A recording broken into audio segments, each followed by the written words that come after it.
नमस्कार, आप देख रहे हैं न्यू इंडिया डिबेट। आपके साथ मैं हूं पराक्रम सिंह शेखावत। चिकित्सा इतिहास का एक आकर्षक विषय रहा है क्योंकि यह रोग के विरुद्ध मानव के संघर्ष की गाथा है। आयुर्वेद की उत्पत्ति अथर्ववेद से हुई है। आयुर्वेद चिकित्सा की वो प्रणाली है जो भारत में एक तर्क संगत तार्किक आधार के रूप में विकसित हुई है और ये अपनी पुरातनता के साथ आज भी लगातार जारी है।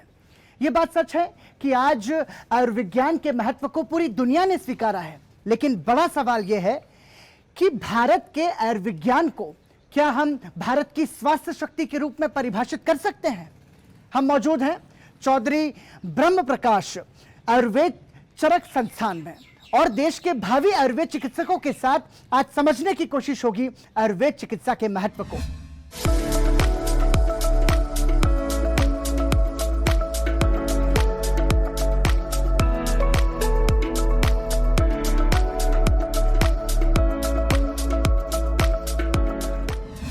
आप सभी का बहुत बहुत स्वागत संसद टीवी की तरफ से। और मेरा सबसे पहला और सीधा सवाल, आयुर्वेद के महत्व को कैसे समझा सकते हैं? First of all, I want to thank Sunset TV to giving us this platform. And Ayurveda के नाम पे मैं आपको सबसे पहले तो ये अपना परिचय दूंगी आयुर्वेद का, कि आयुर्वेद जो हमारा मेन मोटिव या हम कहेंगे मेन हमारा जो प्रयोजन है जो हम आयुर्वेद में बताते हैं वो है स्वास्थ्य से स्वास्थ्य रक्षणम आतुरस्य विकार प्रशमनम च। इसका मतलब है जो ऑलरेडी स्वस्थ है, सबसे पहले हम रोग पे नहीं कंसंट्रेट करते। फर्स्ट ऑफ ऑल हमारा मोटो है कि रोगी ही नहीं होने दें हम लोगों को, तो जो स्वस्थ लोग हैं उनके स्वास्थ्य की रक्षा करें और फिर भी इन केस कोई रोगी बन जाता है ड्यू टू एनी रीज़न, फिर हम उसके रोग का उपचार करें। ये हमारा पूरा मोटो है आयुर्वेद का, हम इस पे काम करते हैं। ठीक है, मतलब जो मेडिकल साइंस कहता है prevention is always better than cure, तो वो आयुर्वेद पहले से ही बताता है। ये एक साइंस ऑफ लाइफ भी है आयुर्वेद, जिसमें हम जो जीने का तरीका है वो भी बताते हैं, सिर्फ ये नहीं कि रोगों का इलाज है। ठीक है, तो मतलब आयुर्वेद सिर्फ रोगों का इलाज नहीं, वो जीने का तरीका भी है। लेकिन फिर भी जैसे जैसे समय बदला है, आप मानती हैं कि आयुर्वेद का महत्व, उसकी उपयोगिता और उसकी स्वीकार्यता बढ़ी है? बिल्कुल, ऐसा मैं मानती हूँ, क्योंकि आयुर्वेद में ही मेंशन किया गया है कि कलयुग जो है रोग का युग है। तो आज के टाइम में इसकी इंपॉर्टेंस पहले से भी कई गुना ज़्यादा है, क्योंकि आयुर्वेद सिर्फ शारीरिक रोगों के बारे में नहीं, मेंटल रोगों के बारे में भी बताता है। जो आक्रोश, गुस्सा, डिप्रेशन, ऐसी जो प्रॉब्लम्स जो आज के फेस में हम ज़्यादा देख रहे हैं, उसका ट्रीटमेंट डेफिनेटली आयुर्वेद से बेटर है, क्योंकि इनका बहुत ज़्यादा डिटेल में डिस्क्रिप्शन दिया गया है। तो ऑब्वियसली इनको डायग्नोस करना, इनको ट्रीट करना आयुर्वेद में बहुत ज़्यादा अच्छे डिटेल से और सही तरीके से बताया गया है। ठीक है, तो मतलब आयुर्वेद एक जीवन शैली है और कैसे स्वस्थ रहते हुए, निरोग रहते हुए जीवन को आगे बढ़ाया जाए, यह आयुर्विज्ञान का महत्व बताता है। क्या मैं सही हूँ? जी बिल्कुल, आप बिल्कुल सही कह रहे हैं। जो हमारा आयुर्वेद है ये एक्चुअली हमारे भारतवर्ष की एक सॉफ्ट पावर है। इस ही वजह से जो ये traditional Indian system of medicine है, इसी की वजह से भारतवर्ष को पूरे दुनिया में जाना जा रहा है आज की डेट में। हम जो अगर आप पब्लिक एक्सेप्टेंस की बात करें तो वर्ल्ड वाइड जो हमारा आयुर्वेद है इसको पब्लिक लेवल पे बहुत अच्छे से एक्सेप्ट किया गया है। और हमारी जो भारत सरकार है, जो मौजूदा भारत सरकार है, जो हमारी मिनिस्ट्री ऑफ आयुष है, इसने इसको आगे प्रोपिगेट करने के लिए, पब्लिक लेवल पे तो एक्सेप्टेंस है ही है, इसको लीगली एक्सेप्ट करने के लिए मोर देन 29 सेल्स जो हैं वो पूरे देश भर में, पूरे वर्ल्ड में एस्टेब्लिश करे हैं, ताकि इस साइंस को, इस जो हमारा वे ऑफ साइंस है, जो लाइफ है, जो इसको आगे फर्दर जो है वो प्रोपिगेट किया जाए, इसको जो है वो लीगली भी एक्सेप्ट किया जाए। ठीक है, साल 2014 के बाद से भारत सरकार ने आयुर्विज्ञान को बढ़ावा देने के लिए आयुष मंत्रालय का गठन किया और उसके तहत कैसे आयुर्वेद भारत में बढ़ सके, आयुर्वेद की शिक्षा को कैसे बेहतर बनाया जा सके, इस पर हमारे देश में काम शुरू हुआ। कितना व्यापक अंतर और असर आया है आयुष मंत्रालय के बनने के बाद? सर, ऐसा बोल सकते हैं कि एक तरह से काया पलट हो गई है, क्योंकि आयुर्वेद तो 5000 वर्षों से है और आज तक टिका है। इसीलिए टिका है क्योंकि बहुत सारी क्वालिटीज़ इसमें ऐसी हैं जो कि निरंतर हम हर युग में चिकित्सा सुविधाएं दे पा रहे हैं। परंतु आयुष मिनिस्ट्री बनने के बाद सबसे बड़ा चेंज ये आया कि मास लेवल पे अवेयरनेस हुई, लोगों को पता लगा, घर घर तक हम पहुँच पाए। दूसरा ये है कि हमें फंड्स मिले, हमें इंफ्रास्ट्रक्चर मिला, अच्छे इंस्टीट्यूट्स डेवलप हुए। तो अभी हमारे पास एक प्लेटफॉर्म है। योग्यता की कमी कभी नहीं थी, परंतु प्लेटफॉर्म्स कम थे, जो कि अब हमें मिनिस्ट्री के बनने के बाद बहुत अच्छे से मिल पा रहे हैं। और जो हमारा एक पर्टिकुलर कंसेप्ट है, प्रिंसिपल है कि हम रोग को नहीं रोगी को ट्रीट करते हैं। सिम्टोमेटिक ट्रीटमेंट आयुर्वेद का कभी वो नहीं रहा। हम बेसिकली बॉडी को ठीक करते हैं। दूसरा, हम कस्टमाइज्ड ट्रीटमेंट देते हैं। हमारा कंसेप्ट है पुरुषम पुरुषम विक्षय, मतलब हम हर इंडिविजुअल को डिफरेंट एंटिटी की तरह ट्रीट करते हैं, नॉट लाइक कि हाइपरटेंशन है तो 4 लोग आए, चारों की एक इलाज होगा, तो ऐसा आयुर्वेद का कंसेप्ट नहीं है। Okay. तो ये सारा करने के लिए हमें जो प्लेटफॉर्म चाहिए था, जो इंफ्रास्ट्रक्चर चाहिए था, जो बजट चाहिए था, वो सब कुछ हमें आयुष मिनिस्ट्री से मिला। और अब आयुष मिनिस्ट्री ने हमारे लिए बहुत सारे आयाम खोले हैं, बहुत सारे MOUs साइन हुए हैं, डिफरेंट कंट्रीज़ में ठीक प्रचार हो रहा है, वो सब आयुष मिनिस्ट्री से हमें मिल पाया। ओके, हम ये कह सकते हैं कि कोरोना काल में आयुर्वेद के महत्व को न सिर्फ भारत ने जाना और समझा, बल्कि पूरी दुनिया में उसकी स्वीकार्यता को बल दिया गया। लेकिन आप में से बहुतों को ये पता होगा कि एक बहस का मुद्दा उस समय ये था कि आयुर्वेद और एलोपैथी की तुलना में कौन ज़्यादा बेहतर है। सारे जो क्रोनिक डिसीजेस है या लाइफस्टाइल डिसीजेस है उसमें आयुर्वेद ज़्यादा बेटर होता है। ज़्यादा बेटर, मैं ऐसे नहीं बोल रही कि एलोपैथी नहीं होता है, एलोपैथी भी होता है, लेकिन ज़्यादा बेटर आयुर्वेदिक होता है। जबकि जो कि एक्यूट डिसीजेस है उसमें एलोपैथी बेटर होता है, उसमें आयुर्वेदिक भी है लेकिन एलोपैथी ज़्यादा बेटर होता है। तो हमको पेशेंट को ट्रीट करना है, ना कि ये बोलना है कि आयुर्वेद अच्छा है, एलोपैथी अच्छा है ना। तो इसलिए हमको इस पे जोर देना चाहिए कि पेशेंट को ठीक करना है, चाहे वो एलोपैथी से हो या आयुर्वेद से हो।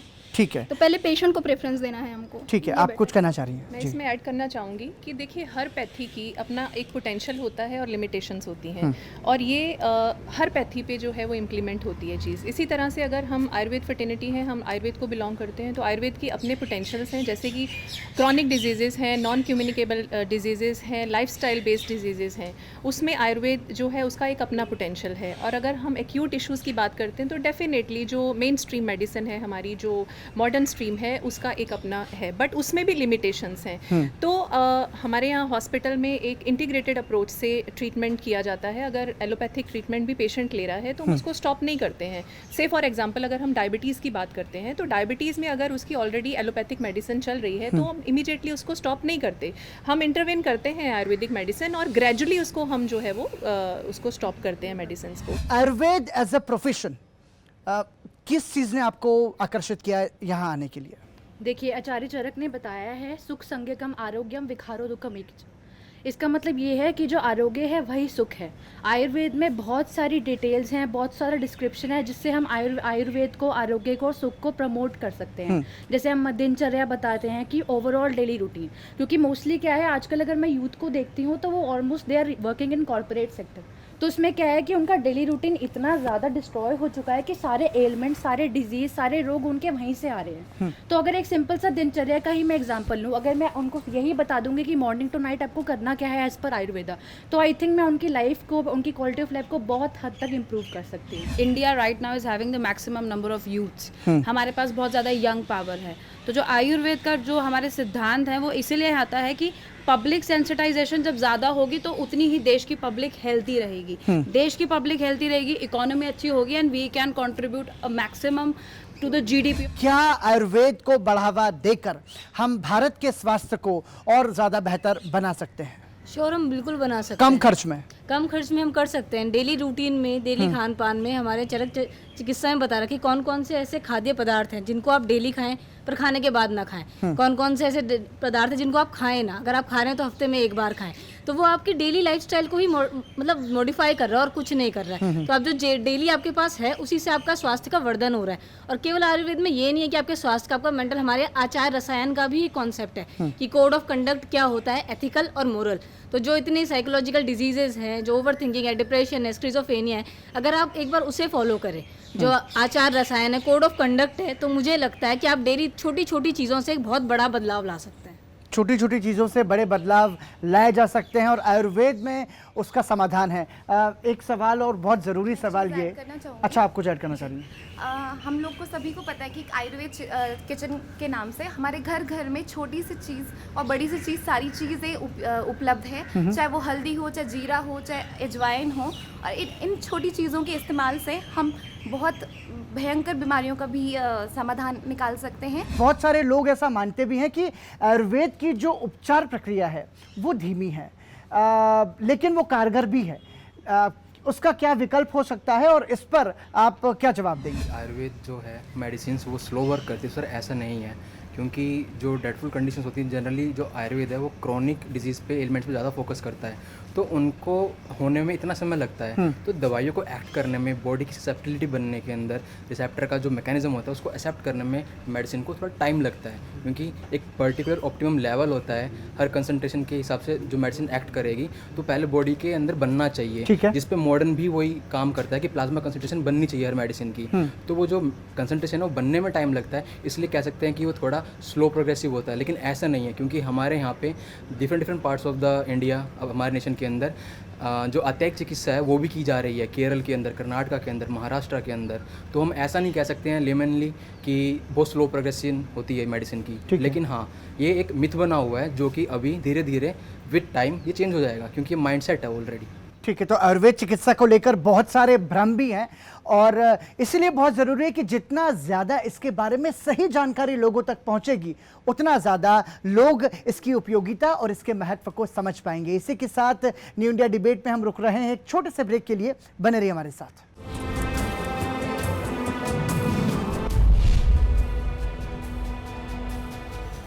ब्रेक के बाद एक बार फिर आपका स्वागत। न्यू इंडिया डिबेट आप देख रहे हैं, जिसमें आज हम चर्चा कर रहे हैं आयुर्वेद विज्ञान की महत्व की। 130 अरब की जनसंख्या वाले देश में यदि हम बात करें कुल आयुर्वेद चिकित्सकों की संख्या कितनी है, तो 3,64,000 के लगभग। सीधा सा सवाल यह है कि इतनी बड़ी आबादी वाले देश में इतने से आयुर्वेद चिकित्सक, इसके पीछे की वजह क्या है? इसके लिए मैं ये कहना चाहूँगी कि जो हमारा जो जनरेशन, यंग जनरेशन जो अपीयर होते हैं, टेस्ट के लिए अपीयर होते हैं, अभी भी ये मैं ऑनेस्टली एक्सेप्ट करती हूँ कि जो पब्लिक में जो एक विजन है आयुर्वेद को लेके, वो सेकेंडरी ऑप्शन का ही है, राइट। फर्स्ट जो प्रायोरिटी होती है वो मेन स्ट्रीम मेडिसिन ही होती है, और ऐसा उनका मानना है कि इसमें जॉब अपॉर्चुनिटीज़ की कमी है या इसमें आगे हमारा जो करियर है वो इतना सिक्योर नहीं है। ये एक तरह का मिथ ही है, क्योंकि हम लोग भी वेरी वेल एस्टेब्लिश्ड इस इंस्टीट्यूट में हैं और बहुत सारे करियर अपॉर्चुनिटीज़ हैं, पहले भी थी और डे बाय डे इसका स्कोप और बढ़ता जा रहा है। 2014 से पहले बहुत सारी स्टेट्स में निगलेक्टेड फील्ड थी आयुर्वेद।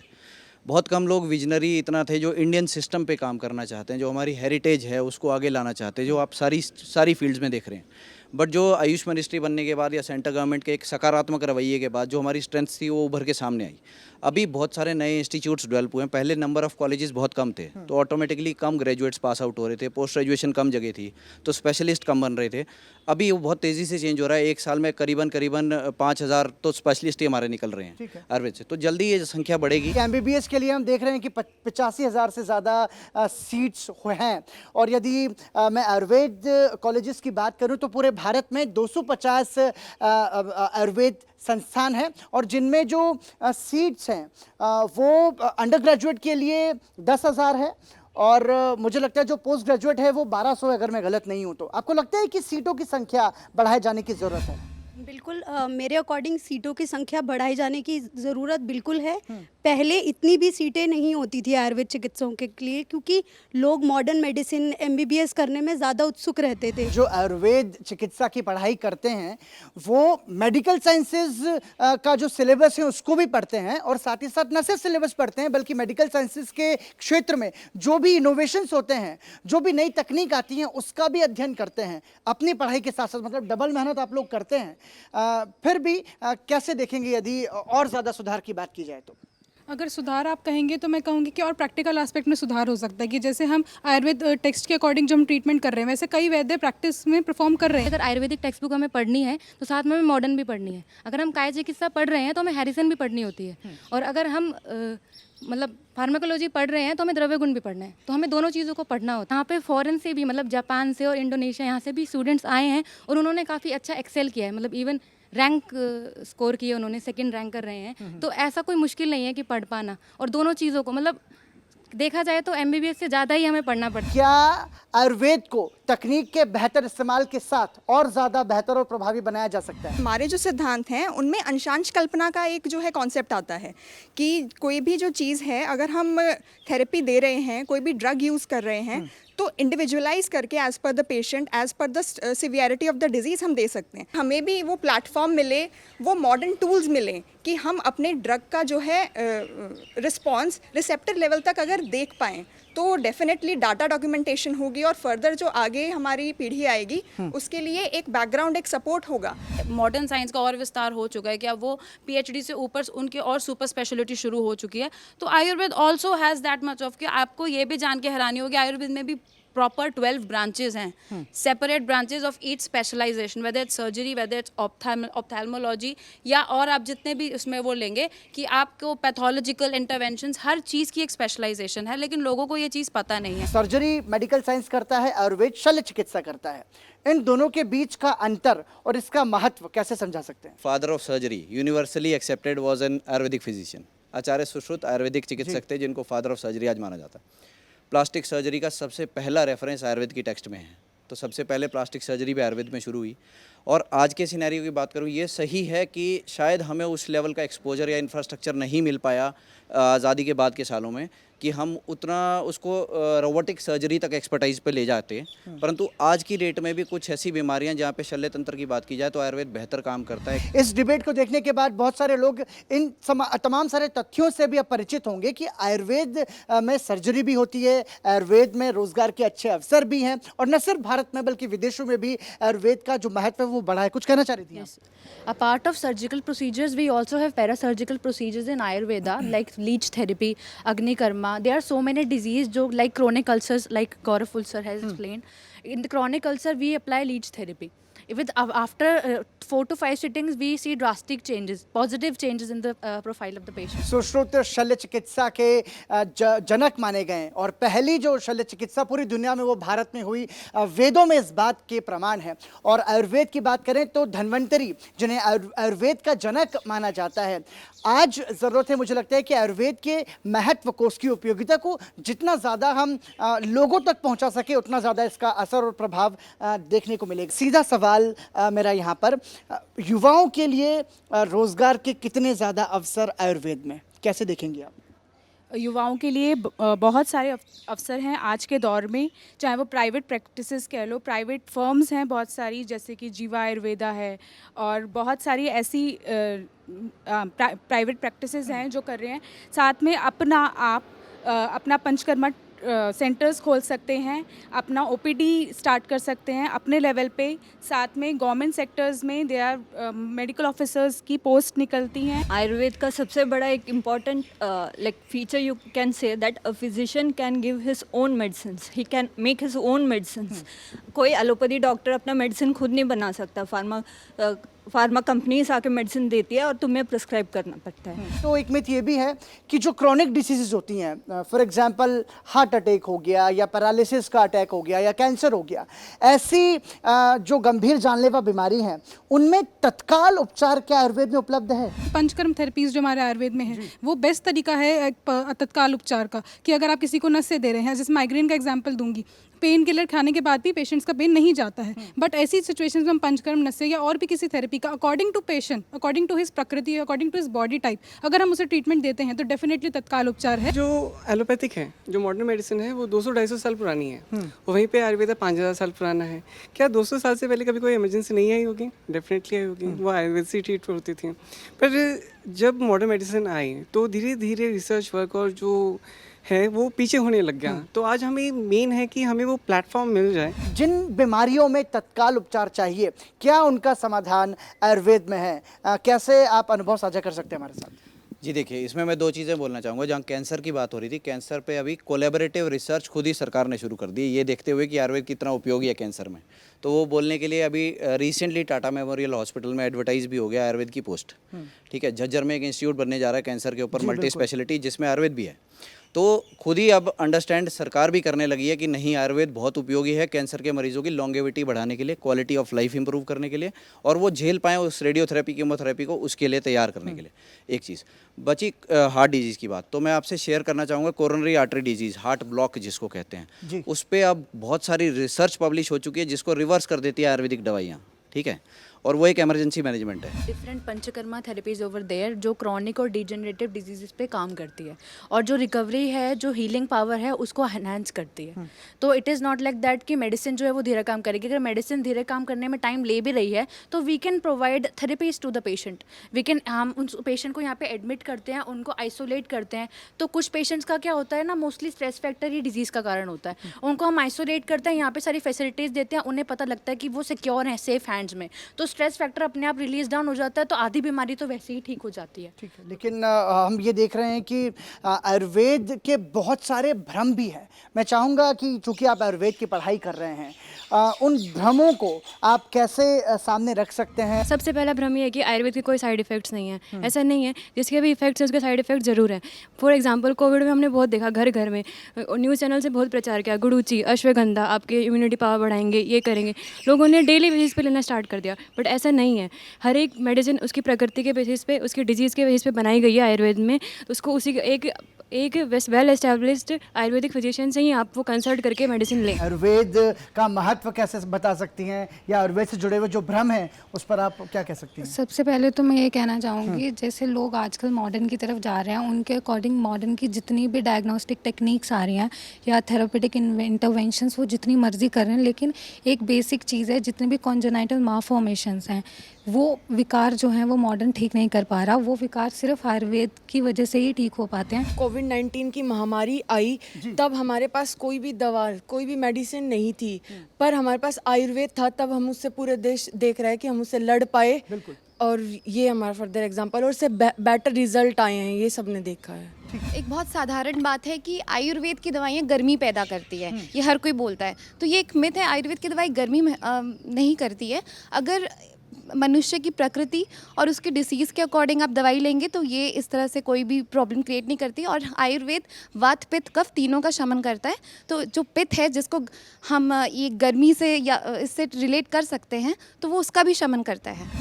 आयुर्वेद में हमारे 3 टाइप के चिकित्सा बताई गई हैं, सत्वाजय, युक्ते, विपाशय, और मतलब इसमें हम मेंटल डिजीज़ेस, हमारे जितने भी डिप्रेशन, आजकल ज़्यादातर लाइफस्टाइल डिसऑर्डर्स जितने भी हो रहे हैं उसमें स्ट्रेस, डिप्रेशन, ये सारी चीज़ें हम दूर कर सकते हैं। सत्वाजय चिकित्सा, युक्ति विपाशय, हम मेडिसिन्स दे सकते हैं, उनको मेडिटेशन करा सकते हैं, इस सब चीज़ों से दूर करा जा सकता है। हमारी पैथी के साथ चल के इसको और सपोर्ट करेंगे, और पैथी की लड़ाई में हमेशा जो होता है मरीज़ ही पिसता है, वो हमें नहीं करना है, हमें सबके साथ मिल के चलना है, एलोपैथी आयुर्वेद को साथ लेके चलना है। मिथ के लिए मैं एक मिथ में ब्रेक करना चाहती हूँ, क्योंकि इससे पहले जब सर्जरी वाला गजेट जो सर बता रहे थे कि हमारे लिए पास हुआ है कि हम इतनी सारी सर्जरियाँ कर सकते हैं, लीगली अलाउड है, उस वक्त पे जब डिबेट्स चली थी सभी चैनल्स पे, तो जो मैंने सबसे ज़्यादा सुना था वो ये था कि ये लोग कैसे कर सकते हैं सर्जरी, इन्होंने पढ़ाई क्या की है, इनको आता ही क्या है।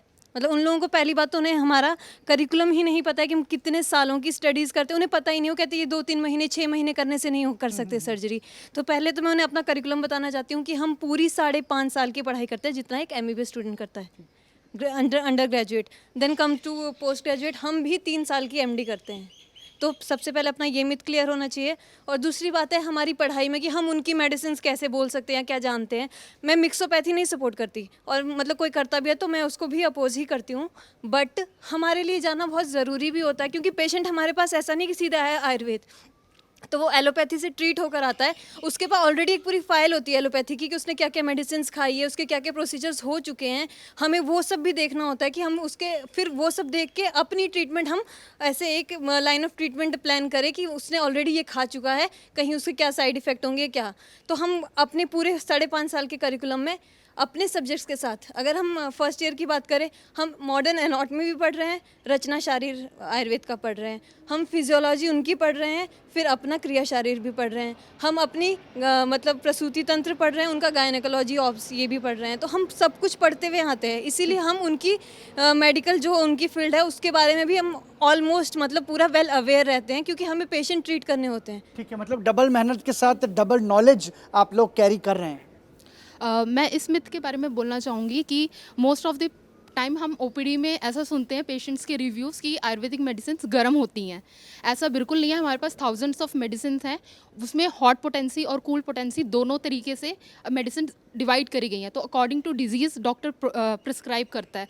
तो लोगों को अपने दिमाग से इस चीज़ को बिल्कुल निकालने की ज़रूरत है कि आयुर्वेदिक मेडिसिन सिर्फ हॉट पोटेंसी की होती है, ऐसा बिल्कुल नहीं है। मैं वो मिथ के लिए एक चीज़ ऐड करना चाहती हूँ कि बहुत लोग ये बोलते हैं कि आयुर्वेदा तो हर घर में है, हर घर में है, ये सबको पता है, लेकिन कैसे लेना है, कैसे करना है, वो सिर्फ आपको एक आयुर्वेदिक फिजिशियन ही बता सकता है। कि आप बोल रहे हैं कि अजवाइन पेट दर्द में हम दे सकते हैं, लेकिन किसको दे सकते हैं? एक बीपी के पेशेंट को हम अजवाइन नहीं दे सकते।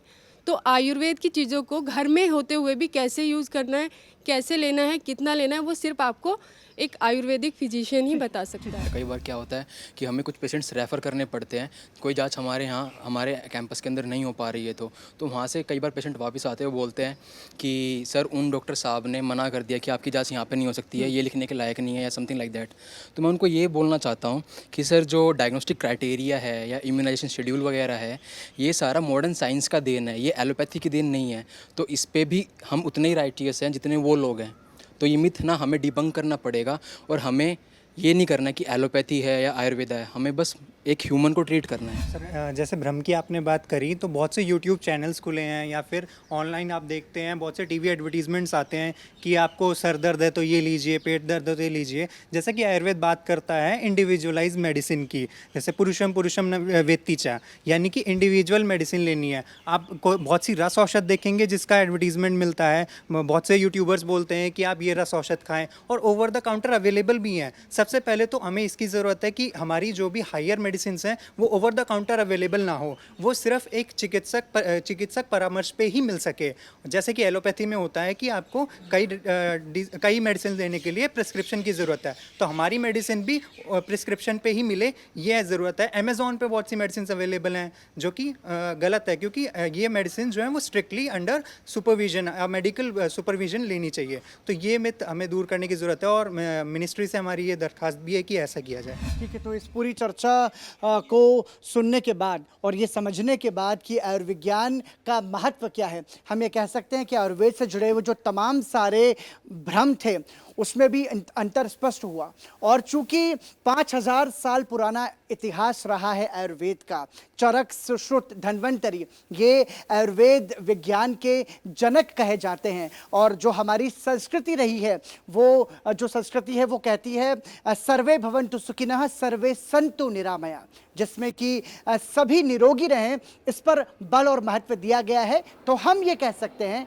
कि एलोपैथी की अपनी उपयोगिता है, आयुर्वेद का अपना महत्व है, लेकिन एलोपैथी और आयुर्वेद को यदि जोड़कर हम स्वास्थ्य सुविधाओं को और ज़्यादा बढ़ावा देंगे तो निश्चित रूप से भारत निरोगी भारत बन पाएगा।